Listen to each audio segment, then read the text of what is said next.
디지털 세상을 위한 디지털 인류에 의한 디지털 상식을 전해드립니다. 호모 디지코스! 안녕하십니까, 이독실입니다. 안녕하세요, 손엄지입니다. 엄지 기자님, 혹시 최근에 밤하늘의 별을 본 적 있으십니까? 요즘에 워낙 도시가 밝아서 별을 보기가 쉽지 않은데 그래도 가끔씩 굉장히 반짝이는 별을 보면서 제가 소원을 빌기도 한답니다. 별을 보고서요? 네. 엄지 기자님이 발견했던 그 별이 과연 항성일까? 행성일까? 인공위성일까? ISS?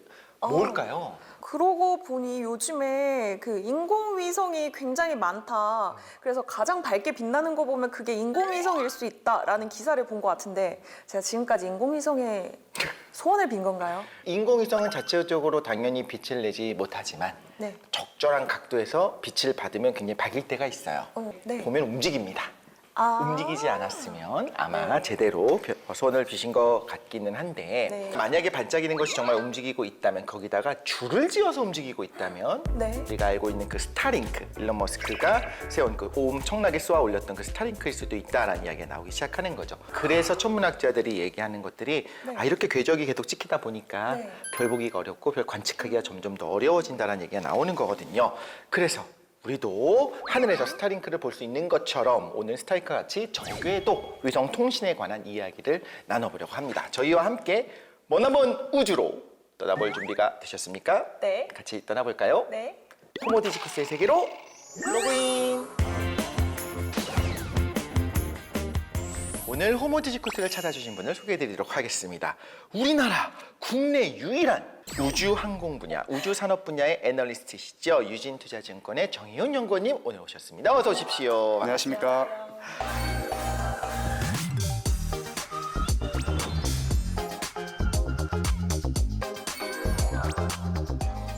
국내 증권사 가운데 우주산업을 담당하는 애널리스트 분은 유일하게 한 분이시고 다른 분들이 감히 들어올 엄두를 못 낸다고 들었거든요. 그래서 참 궁금했어요. 어떻게 해서 이런 섹터를 선택하셨는가? 도대체 어떤 어린 시절을 보내셨을까? 별을 사랑하셨을까? 네. 사실 뭐 아무도 엄두도 못 내는 게 아니라 우주산업이라는 게 아직까지는 섹터로 분류되기에는 국내에서 그 영향력이 되게 적어요. 그러니까 관련된 기업이라든지 이런 부분들이 상장되어 있는 영역도 적고 네. 정부의 역할이 더 크다 보니까 민간에서 과거에는 상대적으로 관심을 좀 덜 받았거든요. 그런데 이제 최근 들어서 뭐 특히 2020년도 들어서 미국을 중심으로 민간 기업들이 굉장히 빠르게 성장하면서 산업적으로는 글로벌 산업으로 봤을 때는 굉장히 빠르게 성장했는데 국내에서는 아직까지 많이 관심들이 없으시더라고요. 그래서 제가 뭐 엄청나게 뭐 예전부터 우주 산업에 관심이 있었다 뭐 이런 부분들도 있겠지만 네. 상대적으로 시장에서 바라보고 있는 우주 산업의 시각이 아직까지 좀 되게 좁다라고 생각을 했고 그런 부분에서 투자자분들이나 기관들에게 좀 이런 부분들을 잘 풀어서 설명해주고 싶다라고 해서 준비를 되게 많이 해서 관련된 자료를 쓰고 또 관련된 활동을 하고 있습니다. 이게 우주산업이라고 하면 또 제가 그 전에 증권부를 담당하지 않았습니까? 그러니까요. 네. 전문가십니다. 그런데도 저도 사실 이쪽 분야를 취재를 하면서도 이 우주 산업이라고 하면 구체적으로 어느 분야가 있는지 설명해 주실 수 있을까요? 사실 우주 산업이라고 하면 되게 포괄적인 개념이에요. 그러니까 제가 말씀드릴 수 있는 거는 저희가 지구 산업이라고는 안 하잖아요. 그렇죠. 그러니까 지구에도 자동차 산업도 있고 반도체도 있고 네. 뭐 그 안에서도 굉장히 디테일하게 나뉘는데 아직까지 우주 산업이라고 통칭해서 부르는 이유는 좀 막연하기 때문인 것 같아요. 우주 산업 안에 뭐 로켓도 있고 위성도 있고 또 뭐도 있지라고 하실 수 있는데 실상을 보면 로켓 안에서도 뭐 단별로 로켓이 달라질 수도 있고 그 안에서도 뭐 재사용 로켓이라든지 아니면 소형 로켓 뭐 이렇게 굉장히 좀 이제 좀 다양하고 뭐 위성 같은 경우에도 뭐 통신 위성, 관측 위성 이렇게 다양한 것처럼 실제로 뭐 재밌는 거는 우주 보험도 있거든요. 그러니까 그 정도로 이제 뭐 그렇게 규모는 크지 않지만 네. 영역은 다양하기 때문에 만약 공부하면 하실수록 생각보다 다양한 영역에 산업이 분포되어 있구나라고 생각하실 수 있을 것 같습니다. 본격적인 이야기에 앞서서 우리가 발사체는 많이 압니다. 그렇죠? 누리호 덕분에 나로와 누리호를 거쳐서 우리가 발사체가 어떤 건지 알았고 어떻게 개발이 됐는지도 대충 아는데 사실 누구나 아는 것 같지만 잘 모르는 인공위성. 인공위성 아십니까? 아카펠라 그룹. 뭐죠? 모르시는군요. 모르시는군요. 모르겠어요. 네, 아카펠라 그룹 인공위성이 있었습니다. 제가 또 이렇게 라떼는 시절을 이야기를 하게 되는데 인공위성이 뭐고 어떻게 생겨나게 됐고 지금 이 현대 산업에서 정말 중요하긴 한가 이런 부분에 대해서 한번 짚어주셨으면 좋겠어요. 인공위성은 결국엔 지구 주변을 돌면서 다양한 역할을 수행하는 인공적인 위성이라고 생각하시면 될 것 같아요. 그런데 이게 많이 더 어렵게 생각하시는 이유가 사실 체감하기가 쉽지가 않거든요. 근데 뭐 실제로 뭐 예를 들면 저희 할머니 집 같은 데 가보면 시골 같은 데 가보면 스카이라이프 예전에 위성 TV 있잖아요. 네. 그렇죠. 접시. 예, 접시 같은 거. 그게 위성으로부터 신호를 받아서 이제 TV를 이제 송수신할 수 있는 장치이고 또 우리가 쓰고 있는 GPS. 그러니까 뭐 카카오 택시라든지 이렇게 할 때 GPS를 쓰는 것도 결국엔 항법 위성의 역할을 하는 거고 또 되게 최근 들어서 이제 큰 사건 중 하나가 우크라이나 전쟁이 있었잖아요. 우크라이나 전쟁에서도 이제 위성 관련된 부분 영역들이 굉장히 큰 역할을 많이 했었습니다. 관측 위성이라든지 통신 위성들 역할을 많이 했고 또 최근 들어서 위성의 숫자가 너무 많아지고 있어요. 네. 문제는 더 빠르게 많아지고 있어요. 그 속도가 가속되고 있네요. 기하급수적으로 늘어나고 있기 때문에 실제로 관련돼서 인공위성 시장이 굉장히 빠르게 성장할 것이다 이렇게 전망을 하고 있습니다. 우주항공 분야의 국내 유일 애널리스트 분께서 인공위성이 많아지는 것에 대해서 큰 우려를 표하고 계십니다. 뭔가 이율배반적인 느낌이 들긴 하는데 그래도 이제 진심이 나온 거겠죠? 뭐 우려라기보다는 천문학 쪽에서 우려가 되게 많으시고요. 천문학 쪽에서는 아무래도 별을 관측함에 있어서 문제가 많고 또 뭐 우려가 되는 점은 뭐 우주 쓰레기나 이런 부분들은 우려가 될 수 있는데 사실 시장 자체가 커진다라는 거는 부정할 수 없을 것 같아요. 그 인공위성 중에서도 이제 연구원님이 조금 더 관심을 가지고 있는 게 이 저궤도 위성통신이라고 들었거든요. 네. 이게 뭐 우크라이나 전쟁이나 또 뭐 스페이스X 여기에서도 이 단어를 좀 많이 들어본 것 같은데 거기에 대해서 좀 설명해 주실 수 있을까요? 기왕이면 고궤도가 좋지 않습니까? 높은 곳이 좋잖아요. 그쵸. 그렇죠. 네. 저층보단 고층으로. 네. 그래서 제가 항상 저궤도 위성통신 사실 말이 많이 어렵잖아요. 맞아요. 처음 들으시는 분들도 저궤도 위성통신하면 사실 감이 잘 안 잡히시거든요. 맞아요. 근데 제가 뭐라 말씀드리냐면 저궤도 위성통신은 쉽게 말해서 인터넷 사업자예요. 그러니까 통신 사업자예요. 네. 그러니까 휴대폰 다들 아마 다 시청자분들도 다 쓰실 걸로 알고 있는데 뭐 SKT나 KT, LG 국내에서는 이렇게 통신 3사를 이용을 하잖아요. 네. 저궤도 위성통신 사업자도 마찬가지로 이 통신 서비스를 제공하는 기업입니다. 그런데 서비스를 제공하는 방식에 있어서 차이가 나는 거예요. 네. 예를 들면 저희가 만약에 제가 이 자리에서 지금 유튜브를 들어간다라고 하면 그 통신 신호의 목적지가 구글의 데이터 센터가 될 거거든요. 그러면 거기까지 이어지기까지 뭐 가까운 기지국을 타서 기지국에서 광 케이블로 연결이 되고 그렇게 해서 전 세계가 데이터 센터까지 광 케이블로 연결되어 있는 구조인데 저궤도 위성통신 사업은 통신 신호를 어떻게 전달하냐면 머리 위에 떠 있는 위성으로 전달하는 거예요. 그래서 위성이 통신 신호를 받아서 데이터 센터로 주는 거죠. 그래서 왔다 갔다 하면서 통신 서비스를 이용할 수 있는데 많이 주시는 질문 중 하나가 이렇게 우리 통신 서비스 잘 쓰고 있는데 왜 필요하냐? 위성 통신이 왜 필요하냐라는 질문들을 많이 주시는데 이게 몇 가지 제가 지상통신이라고 명명을 보통 하는데 약점이 몇 가지가 있어요. 우리가 쓰고 있는 지상통신에. 뭐 네. 4G, 3G, 뭐 네. 5G. 네, 뭐 3G, 4G, 5G 이렇게 통신되는 이제 이 지상통신의 약점이 몇 기지국이 가지가 있어야 되는 거의 약점이요. 그쵸. 네. 네, 첫 번째가 말씀해 주신 것처럼 기지국 설치가 필요하다 보니까 물리적으로 기지국 설치가 불가능한 곳들이 있어요. 사막, 뭐 물, 사막도 될 수 있고 네. 바다도 될 수도 있고 호수. 그렇죠. 뭐 아니면 하늘도 될 수 있죠. 우리가 비행기에서 통신 서비스를 이용하지 못하잖아요.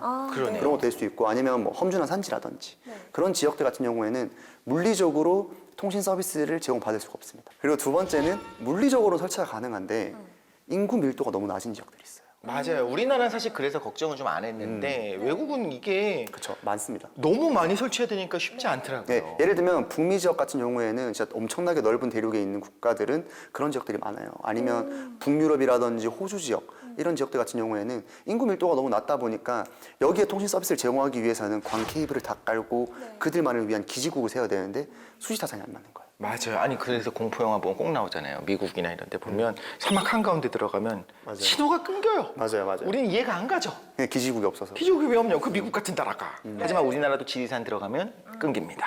그렇죠. 우리나라도 그런 지역들이 실제로 있고. 네. 그리고 세 번째는 물리적으로도 설치 가능하고 이제 인구 밀도도 높은데 안 되는 지역들이 있어요.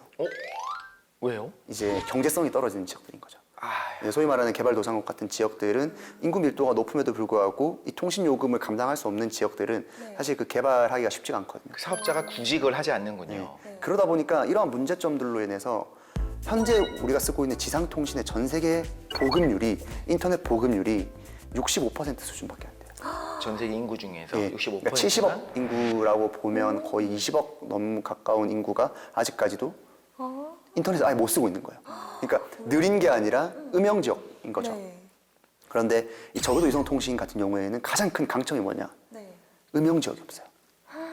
왜냐하면 지구 전체를 위성으로 덮어서 네. 그게 결국엔 기지국 역할을 하는 거다 보니까 네. 내가 지구 어디에 있든 간에 머리 위에는 위성이 있는 거예요. 그러니까 물리적으로 설치가 불가능한 지역도 될 수 있고 인구 밀도가 낮다고 하더라도 결국에는 머리 위에 있는 위성으로 가는 거기 때문에 인구 밀도가 상관이 없거든요. 하늘만 보이면 되네요. 그리고 세 번째도 예를 들면 경쟁성이 떨어지는 지역 안에서도 통신 요금을 서비스를 받을 수 있는 여력이 있는 사람들이 있거든요. 네. 그 사람들도 결국에는 쓸 수가 있는 거고. 그러다 보니까 저궤도 위성 통신이라고 하는 것은 결국 이 지상 통신의 약점을 굉장히 잘 보완해 줄 수 있는 형태로 이제 인터넷 보급, 전 세계 인터넷 보급률을 높일 수 있는 그러한 사업자라고 생각을 하고 있습니다. 그러니까 위성이 그냥 궤도 높이, 고도 이걸 갖고 얘기하는 건가요? 굉장히 좋은 질문을 해주셨는데 이게 제가 위성에 대해서 보통 설명을 드릴 때 무슨 궤도, 무슨 위성이라고 많이 말씀을 드려요. 네. 그러니까 두 가지만 아시면 돼요. 그러니까 저궤도랑 정지궤도거든요. 네. 그러니까 이 두 가지만 아시면 되는 이유가 이 두 가지를 합치면 거의 98%가 넘어요. 전체 위성의 숫자에. 거기에다 바글바글 하군요. 네, 저궤도랑 정지궤도에 보통 포함이 되어 있는데 그럼 저궤도는 뭐고 정지궤도가 뭐냐? 네. 쉽게 말하면 저궤도는 지구 가까이서 도는 위성이라고 생각하시면 돼요. 200에서 2000km 정도입니다. 그래도 저궤도라고 해도 우주는 정말 넓습니다. 근데 그게 지구에서 가까운 편이에요. 반대로 정지궤도는 그러면 먼 거겠죠. 정확하게 궤도로 따지면 35,800km거든요.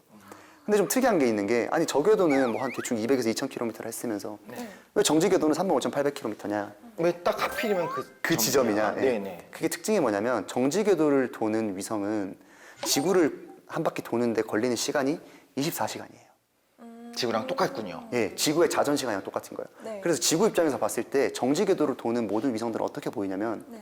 정지에 있는 것처럼 보여요. 네. 그래서 정지궤도군요. 예, 그래서 정지. 이 둘의 그래서 차이점을 아시면 되게 이해하시기가 쉽거든요. 네. 그러니까 정지궤도 위성은 24시간 동안 내 머리 위를 떠 있는 장점이 있는데 반면에 저궤도는 엄청 빠르게 돌아요. 얼마나 빠르게 도냐면 90분에 한 바퀴씩 지구를 돌아요. 그러니까 내가 예를 들면 서울을 커버하고 싶어서 위성을 쏘아도 이 위성은 90분에 한 바퀴씩 서울을 도착할 수밖에 없는 거예요. 그러면 잠깐 한 1분 정도 보고 그쵸. 또 놓치고. 놓치고 그렇게 되는 거죠. 그러니까 여러 개를 쏘는군요. 그게 첫 번째 차이점이고요.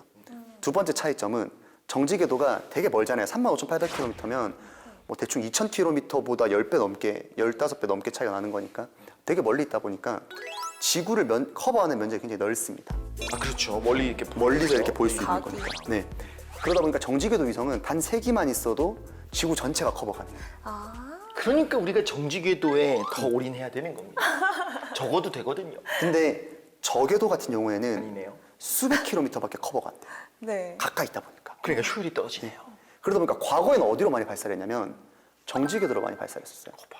왜냐하면 한 기만 쏘아도 네. 뭐 넓은 지역을 커버할 수 있고 또 내가 원하는 지역을 24시간 커버할 수 있으니까. 그렇죠. 항상 그 자리에 네. 있으니까. 그런데 최근 들어서 트렌드가 저궤도로 이동하고 있어요. 그게 왜 그러냐면 저궤도의 가장 큰 강점이 가까이 있다 보니까 통신 신호가 신호 세기가 세고 또 지연율이 되게 짧은 거예요. 왔다 갔다 하는 이 시간이. 그러니까 더 많은 것들을 할 수 있는 거예요. 그런데 앞에 있는 두 가지 문제점이 해결이 돼야 되잖아요. 그걸 어떻게 하고 있냐면 많이 쏘는 걸로 하고 있어요. 그러니까 위성을 많이 쏴서 지구 전체를 위성으로 덮으면 원하는 지역을 이제 다 커버할 수 있고 또 계속해서 이제 가만히 안 있는다라는 장점도 커버할 수 있는 거죠. 그런데 사실 우리나라는 그러니까 말씀하신 것처럼 많은 나라들의 사실 인터넷이 음영 지역이 있기 때문에 필요한 거는 알겠어요. 그런데 우리나라는 통신 강국이다 보니까 정말 어떻게 보면 도시의 커버리지가 거의 다 99% 커버하고 있는 것 같아요. 그런데도 불구하고 우리나라에서 저궤도 위성 통신을 계속 펼치고 있는 사업자들을 보면 신기하기도 한 거예요. 수익이 나나? 왜 그걸 하지? 그래서 통신 사업뿐만 아니라 그걸 위해서 이제 우주 산업 자체를 지금 부흥시키려고 하는 이런 움직임을 보면 한편으로는 야 이거는 꼭 돈 때문에 하는 건 아니겠구나 싶은 생각이 들기도 하거든요. 결국 많이들 질문 주시는 게 우리나라에 들어왔을 때 어떤 역할을 할 수 있을까? 그렇죠. 한국에서. 일반 소비자가 사실 저궤도 위성 통신으로 소위 말하는 갈아탈 일은 없을 것 같아요. 왜냐하면 워낙 통신 서비스가 잘 되어 있고 저렴한 가격으로 높은 퀄리티를 받을 수 있기 때문에. 다만 아까 언급드렸던 우리나라 내에도 필연적인 음영 지역들, 바다라든지 비행기 내라든지 이런 지역에서는 서비스를 제공받을 수 있을 것으로 보고 있고 두 번째는 정부 차원에서도 이게 필요하다고 생각을 하고 있어요. 얼마 전에 정부에서도 발표를 했는데 적어도 위성통신망이 결국에는 군사적인 용도로도 많이 활용이 되거든요. 그러니까 B2B, 그러니까 정부 기관에서도. 네. 그러다 보니까 국내에 들어왔을 때는 그런 역할을 할 수 있을 것을 보고 있습니다. 그런데 사실 그런 질문들 많이 주세요. 그러면 그 정도 가지고 왜 우리나라에 굳이 들어와? 네. 근데 제가 뭐라 말씀드리냐면 굳이 안 들어올 이유가 없어요. 왜냐면 우리나라를 커버하든 미국을 커버하든 일본을 커버하든 중국을 커버하든 어쨌든 지구 전체의 위성을 다 깔아야 돼요. 어차피. 예. 그러니까 우리나라가 쓴다라고 하면 아 그래? 안테나만 갖다 줄게. 이렇게만 돼도 되는 거예요. 그 사업자 입장에서 봤을 때는. 그러니까 굳이 들어갈 수 있는 시장에 안 들어갈 이유는 없다. 왜냐하면 기본적으로 글로벌 사업자이기 때문에. 저도 이쪽을 취재하는 기자로서 요즘에 정부가 이 위성통신 부분에 굉장히 투자를 많이 하고 관심을 가지고 있다라는 게 느껴지더라고요.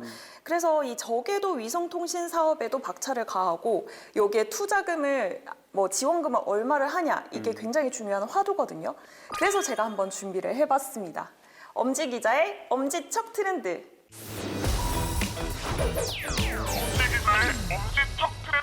한국판 스타링크가 온다. 미국 위성산업협회는 2020년 글로벌 위성산업 규모가 2,706억 달러에 달한다는 조사 결과를 내놓았습니다. 현재 활동 중인 인공위성 중 통신위성의 비중은 54%로 위성통신 시장은 2040년 5,846억 달러까지 규모가 성장할 전망이라고 하는데요. 특히 저궤도 위성은 정지궤도 위성 대비 짧은 지연 시간으로 고속 서비스를 제공하고요. 차세대 통신 인프라의 혈관으로 인식되고 있습니다. 이미 글로벌 저궤도 위성통신 시장의 성장 가능성에 주목해 스페이스X, 원웹, 아마존 등의 선도 기업들은 주도권 확보를 위한 경쟁에 적극적으로 나서고 있는 모습입니다. 우리 정부도 스타링크로 상징되는 위성통신 산업을 활성화하기 위해 정책 종합판을 내놨습니다. 과학기술정보통신부는 지난 9월 국내의 위성통신 기술과 산업 경쟁력을 확보하고 국민의 위성통신 서비스 이용 기반을 마련할 위성통신 활성화 전략을 발표했는데요. 과기정통부는 현재 우리나라는 지상 및 이동통신 분야에서는 높은 경쟁력을 보이면서도 위성통신 기술 산업 부분의 경쟁력은 미흡하고 정부 투자도 부족한 상황이라고 지적했습니다. 실제로 한국의 글로벌 시장 점유율은 국제전기통신연합에 등록된 위성망 수 기준으로 1.4%에 그치는 수준인데요. 미국이나 중국, 일본에 크게 밀리는 상황입니다. 따라서 과기정통부는 주요 추진 전략 및 과제를 혁신, 개척, 개방, 공존, 안전 5가지로 나누어 추진할 것이라는 계획입니다. 먼저 혁신을 위해 위성통신 분야에 대한 R&D를 지속 강화하고 독자 저궤도 위성통신망 확보 타당성을 검토하기 위한 범국가적 민, 관, 군 협의체인 K-레오 통신 얼라이언스를 구성해 내년부터 운영합니다. 또한 위성 주파수와 궤도로 이루어진 위성망의 확보에 주력하고 위성 발사 수요를 반영해 위성망 소요량을 파악한 후 전파 신호가 섞이는 혼신 방지를 위한 위성망 전 주기 관리 체계를 마련합니다. 이 외에도 특정 위성 사업자에 의해 위성 주파수가 독점되지 않도록 후발 위성 사업자의 진입과 위성 사업자 상호 간 공존을 제도화하겠다는 계획입니다. 과기정통부는 이 같은 전략을 통해 2021년 기준 세계 최고 대비 85%인 국내 기술력을 2030년까지 90%로 끌어올린다는 목표인데요. 제도 정비와 기술 개발 강화를 통해 2030년까지 위성통신 분야에서 수출 30억 달러를 달성하겠다는 계획이 실현될지 국민들이 관심을 갖고 지켜봐야 할 것 같습니다. 제가 이렇게 자료를 찾다 보니까 좀 그중에서도 제가 좀 궁금한 게요. 이 스페이스 X가 쏘아 올린 인공위성 비중은 좀 얼마나 되는지 혹시 아시나요? 스페이스X보다 많이 쏜 국가가 없습니다. 미국 제외. 네. 그러니까 미국 안에 어차피 스페이스X가 포함되어 있으니까. 그러니까 거의 전 세계 인공위성의 90%가 넘지 않을까 이렇게 생각이 되고 있거든요. 매달 6번, 8번 이렇게 쏘니까 아마 며칠 전에도 쏘았을 거고 며칠 후에도 쏠 거고 아마 그럴 거예요. 그래서 매번 쏠 때마다 한 4, 50개씩 네. 이렇게 위성을 발사를 하거든요. 그래서 계속 늘어나고 있습니다. 이건 문제입니다. 근데 지금 계속 쏘고 있잖아요. 네. 그래서 말씀하신 것처럼 이거에 대한 이제 핵 확산 금지 조약이 나온 것처럼 저궤도 위성도 위성 확장 금지 혹은 이제 허가제를 만약에 한다고 하면 그 타이밍에 이미 위성이 많이 있어야지 목소리를 낼 수가 있어요. 우리 앞으로 우리도 많이 쏠 거니까 우리에게 많은 좀 파일을 주세요라고 하는 건 의미가 없잖아요. 네. 그래서 그 전까지 좀 무리해서라도 좀 추진하겠다. 이런 게 좀 정부 입장 중에 하나가 아닐까 싶기도 합니다. 근데 그렇게 많이 쐈어요. 스페이스X는 정말 많이 쐈는데 한 대 쏠 때마다 얼마나 비용이 들길래 무슨 제주도 수학여행 가듯이 이렇게 쉽게 좀 위성을 쏘는 게 아닌가 싶은데 또 한편으로는 스페이스X가 그 비용을 많이 절감했다고도 하더라고요. 맞습니다. 스페이스X가 재사용 로켓이라는 기술력을 전 세계에서 유일하게 가지고 있어요. 그러다 보니까 이 재사용 로켓이라고 하는 거는 쉽게 말해서 한 번 발사를 하고 사용된 로켓을 다시 발사하는 거예요. 그러니까 지금까지는 로켓이 누리호도 마찬가지고 그 전에 발사했던 나르호도 마찬가지고 한 번 발사했던 로켓은 일회용이었어요. 네. 그냥 그러다 보니까 매번 발사할 때마다 새로운 걸 만들었으니까 너무 비쌌는데 스페이스X가 재사용 로켓 기술을 개발을 하면서 매번 발사할 때마다 평균적인 비용이 계속해서 낮아지고 있어요. 오. 그래서 그런 부분들이 많이 발사할 수 있는 원동력이 아닌가라고 생각하고 있습니다. 문제라고는 인식하십니까? 뭐 문제라고는 생각하는데 지금 문제라고 생각해서 할 수 있는 건 없어요. 제가 생각했을 때. 그러니까 빨리 우리도 기술력을 높여서 거기에 대해서 목소리를 낼 수 있는 정도의 기술력을 높이는 게 중요한 것 같아요. 실제로 우주산업 같은 경우에는 네. 이게 방산 쪽이라도 연관이 많다 보니까 네. 기술 이전을 극도로 꺼려해요. 그래서 국가 간의 우주산업 관련된 기술력이 편차가 굉장히 심합니다. 네. 그러니까 물론 미국이 엄청 많이 앞서 나가 있는 것도 맞지만 우리 뒤에도 엄청 많이 있어요, 국가들이. 그러네요. 예, 그러다 보니까 빨리 그 격차를 뒤에 국가들과는 벌리고 앞에 있는 국가들과 좁히는 그런 투자라든지 과정 그런 부분들이 중요할 것으로 보고 있습니다.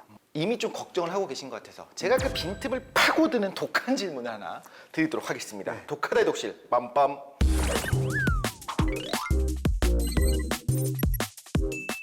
저궤도 위성통신 사업이 미래의 먹거리 산업이다. 굉장히 중요할 거다. 특히나 미리 선점해야 된다. 이건 이견이 없습니다. 많은 분들이 공감을 하고 있는데 너도 나도 위성통신 막대한 정부 예산을 투입할 정도로 꼭 해야 되느냐?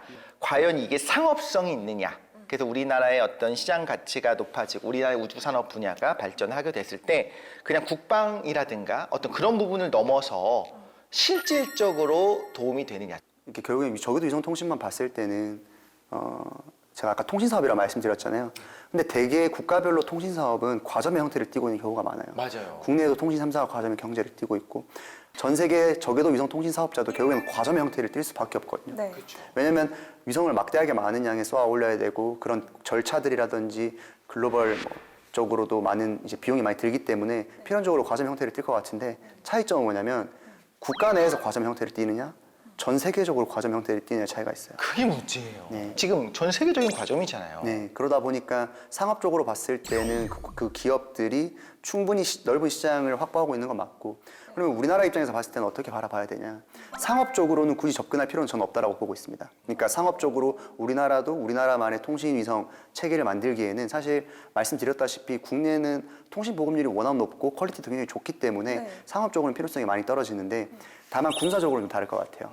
그러니까 우크라이나 전쟁에서도 사실 일론 머스크가 좀 그 통신 서비스를 온오프하는 경향이 좀 있거든요. 약간 좀 자기 기분이 안 좋으면 켰다 껐다. 예, 켰다 껐다를 하고 있어요. 야, 우리가 일론 머스크를 믿어야 됩니까? 지금? 그러니까 우리가 어디까지 믿어야 됩니까? 그것도 개인을 어떻게 믿어요? 정부도 아니고. 그러다 보니까 이게 국가적인 차원에서는 뭐 군사적인 용도라든지 이렇게 정부적인 차원에서는 이거를 갖추려는 많은 노력들이 우리나라뿐만 아니라 유럽연합, 중국, 뭐 다양한 국가들에서 이미 많이 나오고 있습니다. 이거는 비용의 문제가 아니라 꼭 해야 된다라는 거죠. GPS도 마찬가지인 것 같아요. GPS 이미 무료로 다 개방하고 있잖아요. 근데 미국이 언제든지 꺼버릴 수가 있어요. 못하게. 비용을 떠나서 보유할 필요가 있다라는 거죠. 정확한 비유인 것 같아요. 그 혹시 이제 연말쯤 되면은 그 스타링크 서비스가 국내에 오픈된다고 하더라고요. 맞습니다. 이게 만약에 국내에 들어오게 되면은 저희가 실제로 체감할 수 있는 것들이 혹시 있을까요?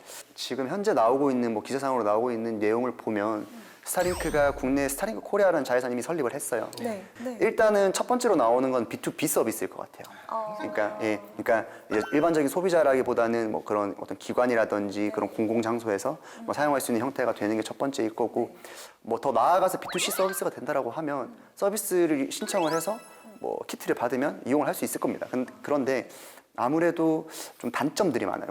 국내 통신 퀄리티에 비하면 좀 모자란 부분들이 많기 때문에 뭐 일단 연말 돼서 서비스가 진행돼 봐야 좀 알 것 같다 이렇게 좀 말씀드리고 싶습니다. 인공위성은 어쨌든 필연적으로 수가 늘어날 것 같습니다. 네. 근데 가장 우리나라 우주항공 분야의 넘버원 애널리스트시니까 그 인사이트로 접근을 했을 때 좀 어떤 위험성, 우리가 좀 우려할 만한 것도 분명히 있을까요?